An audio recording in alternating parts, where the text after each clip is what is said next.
Hello and welcome to Real Watchers Movie Club. My name is Garrett. And I'm Kevin. And we are your hosts. Movie Club is the show where we pick a movie every week and discuss it, just like a book club. On today's show, we are continuing our January month-long theme of documentaries. And our film this week is the mystery documentary, Tell Me Who I Am. Our thoughts and more coming up on Movie Club.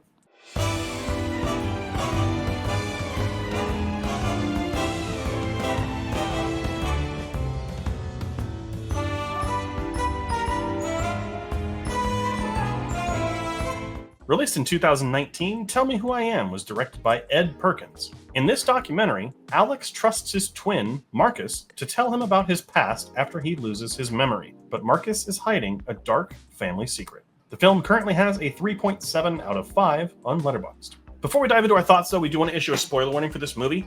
Also, I should probably do this now as well, a trigger warning. Because I feel like there is some topics in this that are very distressing, so we will, in fact, put that out there as well. There are some distressing topics in this. But if you don't want to see those things, if you don't want to hear about it, it's fine. You can skip this video if you want. But we're going to be discussing everything that happens, so we don't want to hide anything. We're not going to censor anything either. But if you haven't seen the film yet, would recommend watching it. If you're okay with those triggers, then come back here. That's fine. But stay tuned to the end of the show to find out what we're covering next week, because very different in terms of tone. But we'll see how it goes. Alrighty, Kevin. So Tell Me Who I Am was your pick this week, and I'm curious, like, how you found this movie. Why did you pick it? And yeah. So it's a little website called Google, and I put in top 10 best documentaries. And this one showed up, and this one was the most interesting because I read the synopsis of him losing his memory and dark family secret. So I was like, oh yeah, we'll give this a shot for me. And I've seen it on Netflix a couple of times too. Okay. I had not heard anything about this. I had never seen it before. I went in totally blind. So the fact that I had no idea what the secret was, I had no idea the story, nothing. Nope. Complete blind. And I got to tell you, let's go ahead and jump right in. I was captivated the whole time. Oh yeah, me too. I was very captivated. Alex and Marcus are fantastic going over the circumstances that happen in their life. Maybe I wish I would have gotten a little bit more of the medical side of it when he loses his memory and stuff like that, because they kind of just breeze past that. I'm like, but wait, how is the kind like situation that I wanted to know a little bit more about? But that's just me. I knew it was about something bigger that happens in this documentary as well. But I liked how, even though they're twins, they were sitting kind of next to each other, if you get my drift, when you were watching it, because they were both like, he would sit here, and then the other brother would sit on the other side. So the brother would sit there, he would sit there, and it looks like they were like put together pretty much at a table. Which the framing is very good. Yeah, exactly. And I like the story behind it, how both of them are telling the story and of what happened and why he didn't want to do it. And I'll let you talk a little bit more about it, so I don't want to get into the spoilers or anything right now. Sure. Yeah. And I think that, yeah, it's very captivating. I think the best part about this is that there's no narrator. It is just the two of them talking. And they do narrate, but like it's just the two of them telling their story. And I really, really appreciated that. I'm glad they didn't have any other like family members or friends or wives. It was just the two of them, because this is between the two of them. Yes. And honestly, the fact that their story is being shared like this is they're really strong people for letting this be shown to people. Because this is a very personal and very dark thing that has happened to them. So yeah, I will say, for me personally, this really kind of hit close to home. I have not undergone what happened in this, and that's not what I'm saying. Someone in my life, I'm not going to dox them or name them, but someone and some people in my life have gone through similar things to this. And I found out about that within the last year or two. And so it definitely hits a little close to home. But it's nice to see people healing from it and people being able to finally get to the point where they can live their lives and really enjoy being around their loved ones. So we should probably go ahead and talk about what happens in this. So this is your final warning. But obviously, the course of this is that Alex is the brother who had amnesia after an accident. We don't know the extent of the accident, like you said, but he gets amnesia, and when he wakes up in the hospital, the only person that he remembers is his brother, which, I mean, lends more to the fact that twins just have this connection that we just really science can't understand for some reason.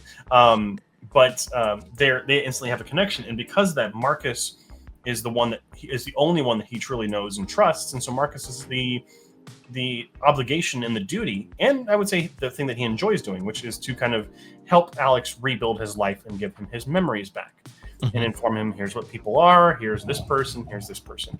Now, what we're not told at the beginning is that the two of them were sexually abused by specifically their mother. And not only her, but she would loan them out to other people to be abused. Essentially almost prostituting them out. Yes. It's not mentioned if she got paid. That probably would have added a whole another level to it. Yeah, they never mentioned that in the story. But Marcus does, eventually, because Alex has no idea anything that happened. So Marcus fed him essentially an idealized version of his life, and you could say a lie about his life and where it had gone and his family members. But it's only after that their parents pass away and they're going through their home do they find the sex toys, they find the photos, they find all these things that incriminate the mom. And who Marcus has been feeding Alex this lie the entire time. Alex, his mom has been a really cool mom. They've gone on vacations. But then Alex finally asks Marcus out of nowhere, were we abused? And Marcus, who's kind of been able to move past it, is suddenly brought back to that moment, and says yes, but then refuses to elaborate because he's very much affected by what happened and scared and and definitely traumatized. And then the documentary, the third part of it, ends with Marcus and Alex finally having a sit down after a couple of years of not talking to each other, where Marcus reveals everything that happened. Marcus was not strong enough to reveal directly to Alex what happened, and I think that him recording a video was actually a very smart way to do it. And because he finally shares what really happened, and Alex has that piece of his life back, the two of them are able to reconcile. And hopefully they've moved forward and they're back together as being brothers again. Yeah. So that is kind of the gist of it. I'm not really going to go into too much detail on what the mom did. No. But it is what she did is pretty terrible. What the people that she loaned Alex and Marcus out to did is way worse. Yes. And unfortunately, those people will never go punished. Which is the really sad part. And it's sickening to hear what they went through. Yeah. But man, when Marcus talks about the last time, and that one was, that moment hit. And I will say that the hug that they share at the end, like that is probably the most I felt a hug hit. Yeah. In a long time. Well, because it's two brothers who haven't talked to each other in a long time, and haven't talked about this since they were 20. They're 54 in this documentary when they're talking. So think about that. It's 20 plus years that Alex doesn't know what actually happened. And it's I mean, the memories are probably there somewhere. Like, we don't know how the brain works. Those memories could still be there. He just doesn't have access to them. Like, he's lived it. He just doesn't remember it. Yeah, and the other one, Marcus, doesn't want to relive it, and that's why he doesn't bring up everything, which I'm going to be not on the fence, but I think I would have done the same thing as Marcus, is show him the good times that he had, show him what a family could Marcus basically made his own family while he was taking care of Alex as well, telling him, "Hey, this is Yeah. what we did," so he can push everything into the back. Which I I would want to do the same thing for my twin or brother that this happened to. So I am with Mark. I want to say I'm with Marcus on this because I would never want to have somebody be like, "So what happened?" and then have me relive it, and then have him to be like, "Holy shit, that actually happened." And that's what it was. That's what it was when I was watching this. I was like, "Holy shit!" Like, Yeah. why would you want to know? But and again, I understand why he wants to know because he didn't know about it, kind of a Yeah. situation. And when you have amnesia or you have memory loss, you do want to remember everything, good and bad. Hmm. So like, but I get what Marcus did because because they were 18 or whatever when this happened initially, Yeah. when he lost his memory, um, Hmm. like if he had told Alex immediately, that would have caused such a bad whole rift in that family. It would have destroyed the family, you Oh know. yeah. But on the plus side, and the thing that I do think he should have told him is that maybe she would have finally gotten punished for what she did, and maybe she could have gotten the justice, or they would have gotten the justice, at least Hmm. some, right? Because I think that when you hide it for like this long and you only really heal after they're gone, Yeah. you don't really get justice. Hmm. You can have reconciliation and you can have healing, but you don't get justice. Yeah. So I definitely get that from Alex's point of view. I also get it from Marcus's because it's a chance at living a life that he couldn't have had before, Yeah. and kind of giving him the life and the memories that he desperately kind of wish he had. And in Hmm. so doing, Marcus creates a fake life for himself as well, and he ends up believing the lie, as he Yep. talks about. Hmm. Um, and it makes so much sense because he talks about it kind of being this cowardly response. To kind of retreat into a fantasy. We all do it. Yeah. I've done it for not for this, but like like for other things where like, oh no, maybe they just meant this or whatever, and I refuse to see reality. We've all done Hmm. it, and so it's really powerful. Now, obviously, that's at first. I think when Alex actually realized something was going on, and then asked Marcus if they were abused, and Marcus just said yes, and then didn't answer any more questions.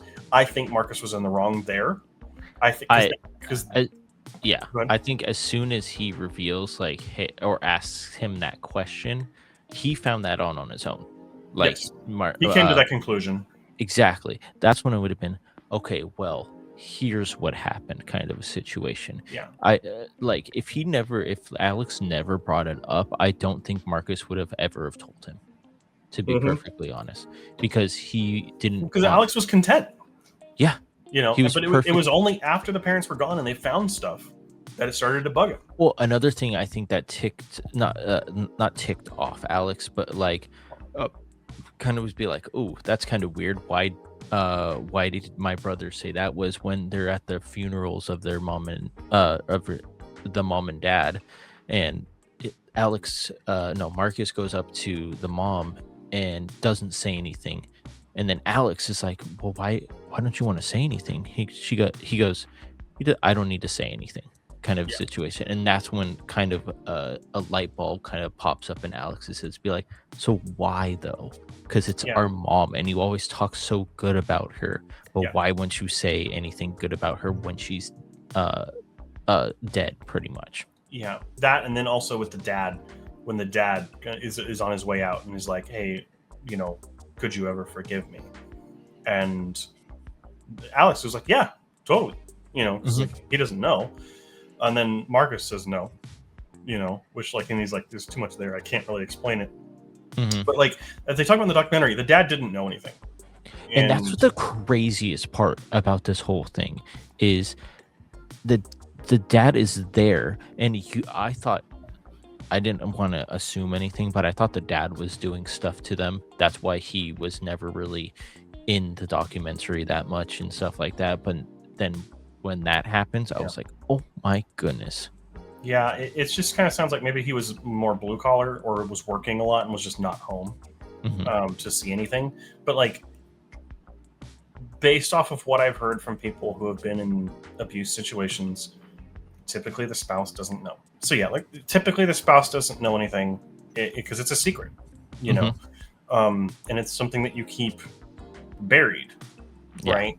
So it makes sense. And but like also like they say, he just wasn't a good guy. He was just mean. He was rude. He was angry a lot. Which, I mean, for what, the 80s, 70s, that makes sense, Hmm. honestly.